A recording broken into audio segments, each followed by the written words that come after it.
My phone buzzed at exactly 4:47 p.m. on a Wednesday. The message was from my wife. Working late at the office conference. Don't wait up tonight. I stared at the text.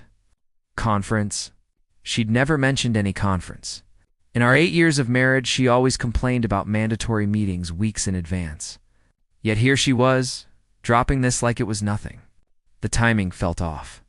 We had dinner plans, our usual Wednesday Chinese takeout, and catching up. She knew I looked forward to it. Apparently, this conference was more important than keeping me in the loop. The tone of the text was different. Her messages are usually chattier, full of details about who said what and how boring everything is. This one was cold, distant, like she was informing her roommate. Her husband, for the past 3 weeks, she'd been acting strange. Coming home later, taking phone calls in the other room, being vague about her day, and there was Jake from accounting. She'd mentioned him more the last month than she'd mentioned her boss in a year. Jake thinks the new system is inefficient. Jake suggested a better way. Jake has funny stories. Jake, I decided to test a theory. My fingers moved across the screen. Hope you and Jake from accounting enjoy the presentation. I hit send and waited. The response was immediate. Not the slow typing bubble. Immediate, like she was already holding her phone, waiting. 3 dots appeared, disappeared, then reappeared. Panic. My phone rang. She never called during work hours. Hey, honey. Her voice was higher than usual. Just got your text? Why would you mention Jake? Isn't he at the conference too? You talk about him enough. Silence. Nervous laughter. Well, yes. Maybe it's a big conference. Lots of people from different departments. I wouldn't know who's attending. Yesterday she told me Jake was working on a special project with her department. Today she didn't know if he'd even be at the conference. I asked what the conference was about. Long silence. Compliance procedures. Very boring stuff. You know how these corporate things are. I did know. I also knew her company's fiscal calendar. They never scheduled major conferences mid-quarter. Too busy sounds exciting, I said dryly. What time does it end? Late. Probably around 10 or 11. Then networking after. Until midnight on a Wednesday. I worked in the same industry at a competing firm. We never held compliance conferences past 7 p.m., let alone past midnight. I let her go. Drive safe, I said, then checked the time. 5:03 p.m.? If it was that important, why take a 10-minute call about Jake? My gut told me what I needed to know. My brain wanted proof. I logged into our shared cell account. Location services were on. Her phone was not at the office or a conference center. It was at Bella Vista, a dim-lit Italian place. Intimate booths. Perfect for a romantic dinner. Terrible for corporate compliance. She was lying. Having dinner with another man? The same man she'd mentioned constantly. Instead of anger, I felt clarity. The late nights, secret calls, new clothes, sudden gym routine, classic cheating signs I'd been too trusting to acknowledge. Now, I had confirmation. I sent the text again. Hope you and Jake from accounting enjoy the presentation. This time I watched her location in real time. 30 seconds later, her phone started moving faster than walking. She was running to her car. 18 minutes later, I heard her key in the front door. Her hands were shaking so badly it took 3 tries to unlock.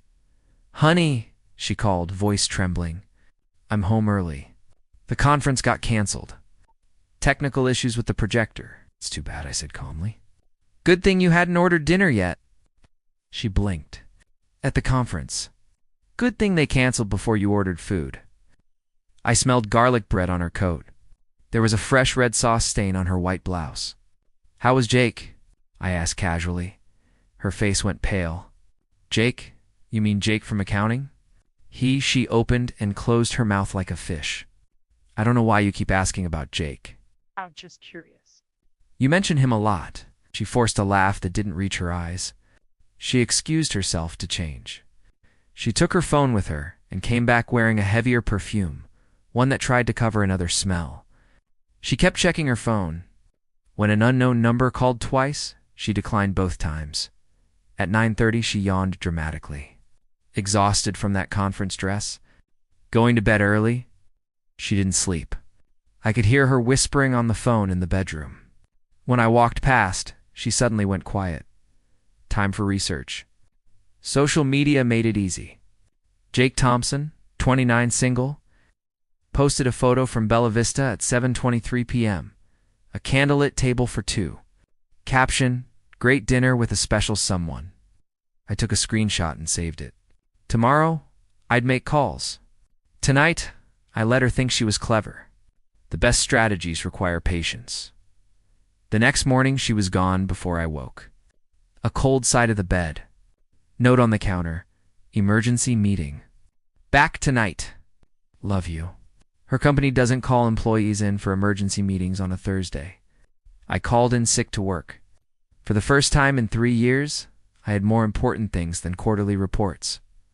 First stop, her office building. Parked across the street, if she had an emergency meeting, I'd see her car. Her usual spot was empty. Second stop, Bella Vista. I asked the hostess if a couple had been in last night. "Oh, yes," she said. "Lovely couple. Very romantic. Stayed until about 8:30. They ordered the anniversary special." The gentleman seemed nervous. He gave her something in a small box. Proposal? Not exactly, but jewelry. Surprise, her blood turned cold. Back home, I searched her gym bag. Under a zippered pocket, a silver bracelet wrapped in tissue. Engraved, "Always yours, Jay." Her name had no friends with J. Jake. I photographed the bracelet and wrapped it back exactly as I found it. Her email was still logged in on her laptop. Dozens of messages between her and Jake went back to months. At first professional, then, "Thanks for listening today. Can't wait to see you tomorrow," and more intimate. "Last night was perfect. I never knew I could feel this again. I think he's getting suspicious. Jake, I love you." I screenshotted every message and sent them to a secure address. The final message this morning: "Can't meet today. He's acting strange. Need to lay low." So that's where she'd been hiding from me, because she thought I was getting suspicious. I called her company. "Mrs. Thompson isn't scheduled to work today. She called in sick this morning. Strike 3. She was somewhere in the city, lying about being sick. Probably with Jake. While I stayed at home like a fool, she was building another life. I spent the afternoon researching Jake's social media, address, work history, ex-girlfriends. By evening, I knew more about him than his own mother. Divorced last year, no kids. Lives in an apartment 15 minutes away. Drives a Honda Civic. Likes craft beer and hiking. Reputation? A few exes had called him out online. At 6 p.m., her key turned in the lock, exhausted. "How was your emergency meeting?" I asked. She froze. "What?" "My emergency meeting this morning? It went fine. Budget issues. Very boring, but you called in sick." I was sick, but then they called and needed me for the budget thing. I dragged myself in. "Did Jake make it to the budget meeting?" "Your colleague from accounting?" Panic. Then overcompensation. "We're professional colleagues. That's all." She went to shower. New passcode on her phone. New phone case. Blue silicone, the color he preferred on his social posts. She came down, more pale than before. I was reading an article about workplace relationships, loud enough for her to see the headline. "Most affairs start with emotional connections between colleagues." She nearly dropped her mug. "Why are you reading about affairs?" "Research for work. Updating HR policies." I turned the page dramatically. "It says here, late nights, mysterious calls, and mentioning a coworker more than usual are common signs." Her face went white. She sat down with the new phone case in her hands. "Those signs together usually aren't innocent." She went to bed early again. Whispered phone calls, more lies. I stayed up, finishing my research and planning. Friday morning, I called her office pretending to send anniversary flowers. "Oh, Mrs. Thompson is off on Fridays now. She's been on a 4-day schedule since March." Right when the Jake messages went personal, So every Friday she'd left the house like she was going to work and instead gone elsewhere. When she left, I followed. She didn't go to the office. She drove to Jake's apartment complex, parked, and walked to Building C. I waited in the car. 45 minutes later, Jake appeared at a second-floor window, shirtless. He waved down at her, then disappeared. 5 minutes later, my wife walked out of the building, adjusting her clothes. She'd been with him. For 2 months, Fridays were their routine. I called a divorce attorney that evening, Thompson and Associates. I had evidence: texts, emails, photos, GPS data, witness testimony. They wanted to see me Monday. I went straight to plan. That evening she came home humming, smiling. "You seem happy," I observed. "Just a good day at work." "We finished that big project. Feels good to have it done," she said. "Let's celebrate," I offered. "How about dinner tomorrow? I could bring takeout to your office conference room. Meet your colleagues, especially Jake. You talk about him so much."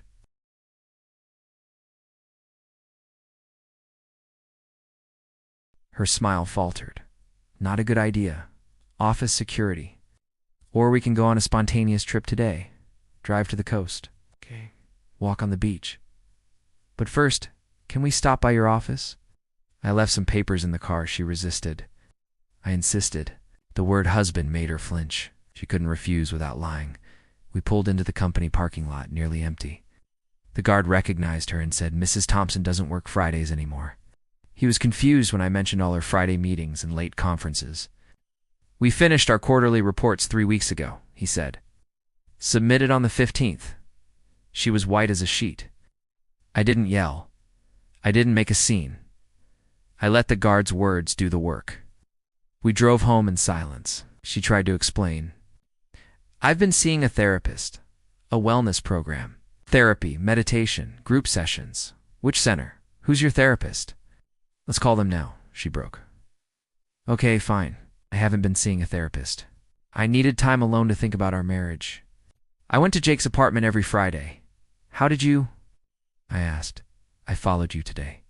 She started crying, guilty, broken crying. "It started in February." He listened. "It felt good. Then he texted me. Then we slept together. I made a mistake." "Mistake?" I said. "How many times?" "Every Friday for 2 months? 8 times in his apartment?" "Yes." "Did you tell him you loved him?" She wouldn't answer. The emails did. She had. I told her I'd known everything. Restaurant, bracelet, messages. She couldn't deny it. "Why didn't you tell me?" I asked. "Because I was selfish. Because I liked the attention. I was excited to have a secret." "Do you love him?" I thought I did. "Do you love me?" "Yes." "Then why choose him? Every Friday you chose him. Every lie you told, that was your choice."